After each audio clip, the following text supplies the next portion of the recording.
नमस्कार, मैं हूं दिबांजलि मोइत्रा। महाराष्ट्र में वरिष्ठ पत्रकार अर्नब गोस्वामी की गिरफ्तारी को लेकर सिर्फ भारत में ही नहीं, पड़ोसी देश पाकिस्तान में भी जबरदस्त हलचल। भारत में जहां उद्धव सरकार तमाम पत्रकारों समेत सियासी नेताओं के निशाने पर है, तो वहीं पाकिस्तान के पत्रकार भी पूछ रहे हैं कि आखिर अर्नब गोस्वामी की गिरफ्तारी का आदेश किसने दिया।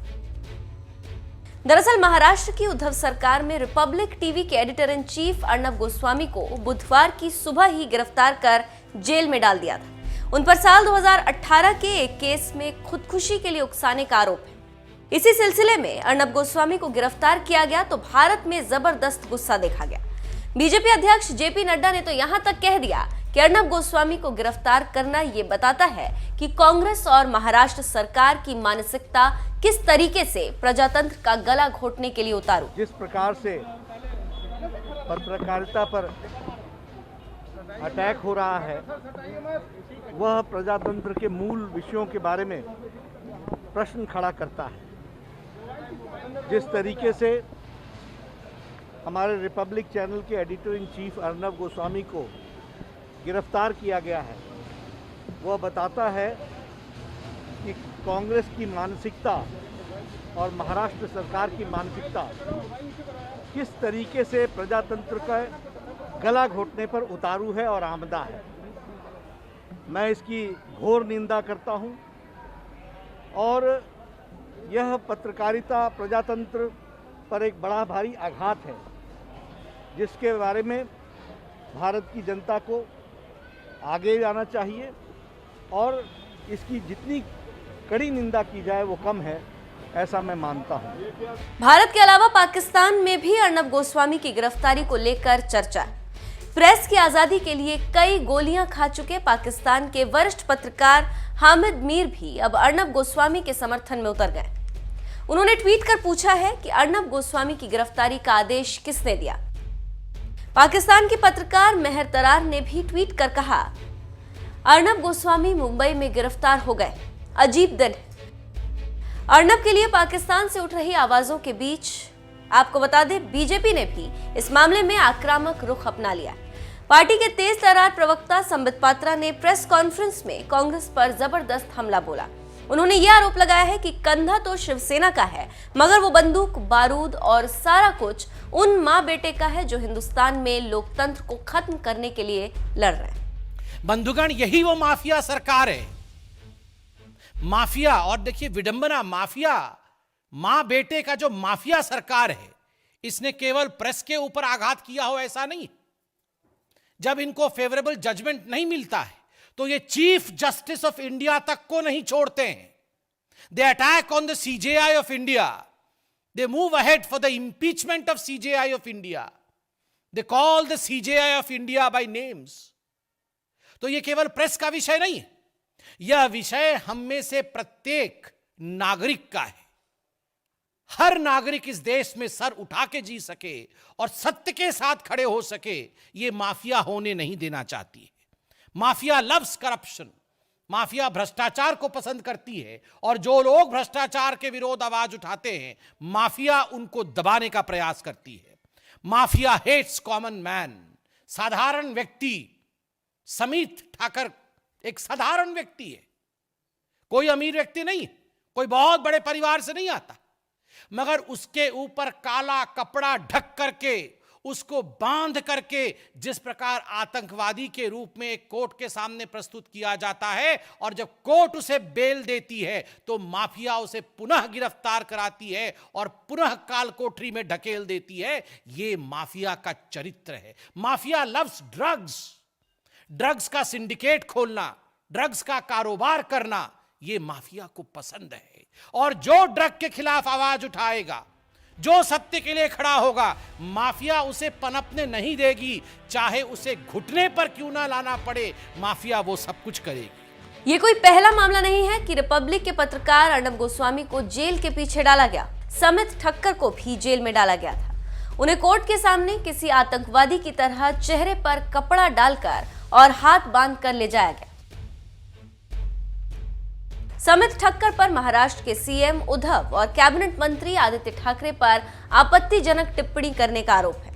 उन्हें मेट्रोपॉलिटन मैजिस्ट्रेट ने 9 नवंबर तक पुलिस कस्टडी में भेज दिया है। समित को नागपुर पुलिस ने 24 अक्टूबर को अरेस्ट किया था। यही वजह है कि उद्धव सरकार पर रिपब्लिक टीवी को टारगेट करने के आरोप लग रहे हैं। इस मामले में बीजेपी प्रवक्ता संबित पात्रा ने एक प्रेस कॉन्फ्रेंस में कांग्रेस को आड़े हाथों लेते हुए क्या कुछ कहा, आइए आपको सुनाते हैं। जिन्होंने भी, जिस भी जर्नलिस्ट ने या जिस भी आम आदमी ने सवाल उठाया है कोविड को लेकर, उनके साथ जिस प्रकार का व्यवहार किया गया है महाराष्ट्र में, जिस प्रकार से कांग्रेस की सरकार ने, सोनिया सेना ने उसे गिरफ्तार किया है, यह धिक्कार योग्य है। और बंधुगण, मैं आपको याद दिलाना चाहूंगा और एक डेट भी बताता हूं।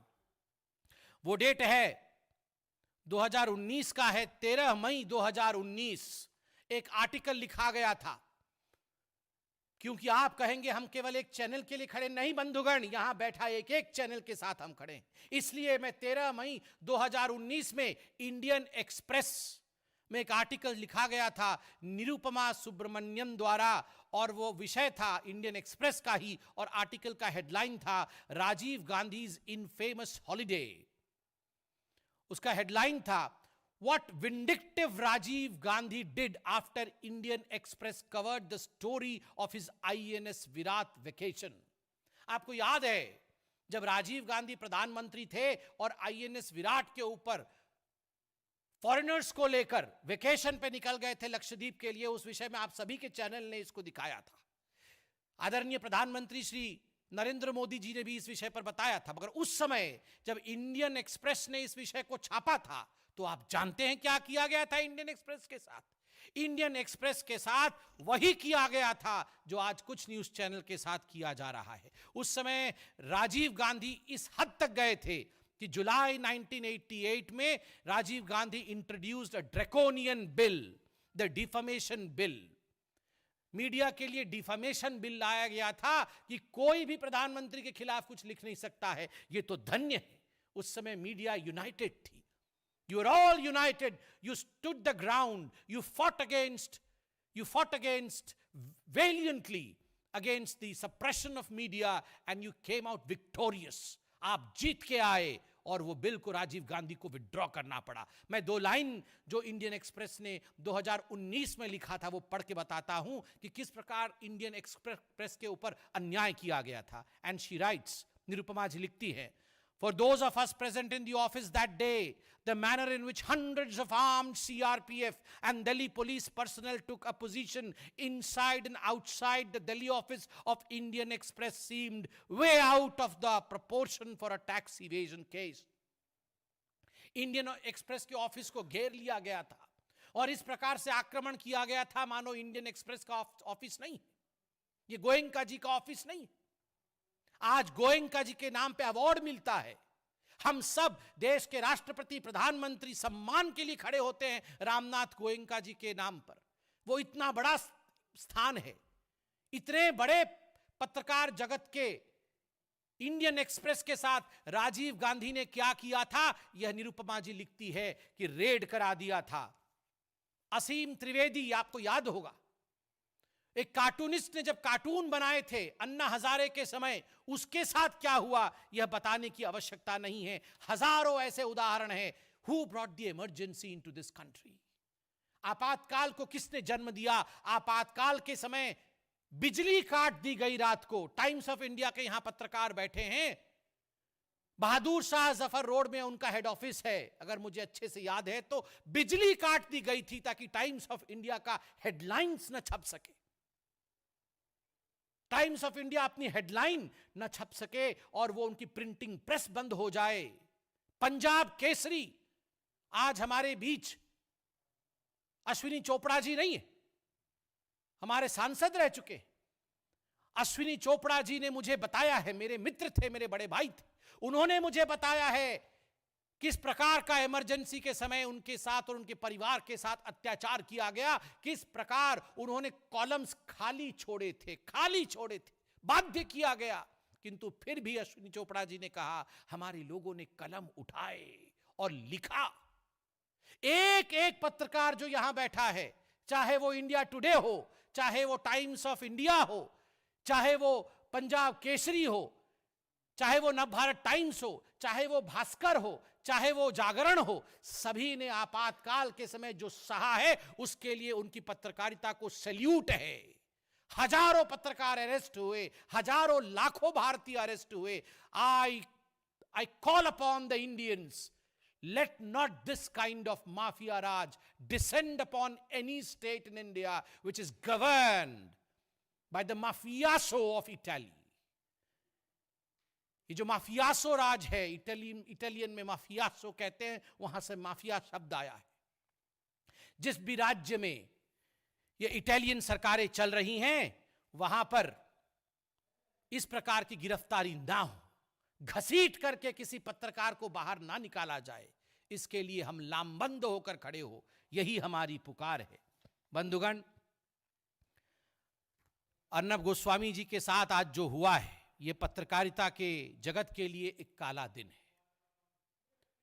उनके माइनर बेटे के ऊपर अटैक करना, उनके घर में से उनको घसीट कर ले जाना, और वह भी एक ऐसे केस में जिसको 2018 में क्लोजर मिल गया था, the case which was closed in 2018। मैं आपसे सवाल पूछता हूं, अगर आज हम एकजुट नहीं होंगे तो कल बारी हमारी है। इसलिए हमें न्यूट्रलिटी के नाम पर युद्ध क्षेत्र के बीच में खड़े होकर देखना ही नहीं है, या युद्ध क्षेत्र के बीच में खड़े होकर न्याय धर्म की तरफ देखना है और अधर्म और अन्याय को त्यज देना है। इस विषय में आप सोचिए, हम सोचें, देशवासी सोचें। बहुत बहुत धन्यवाद, बहुत आभार।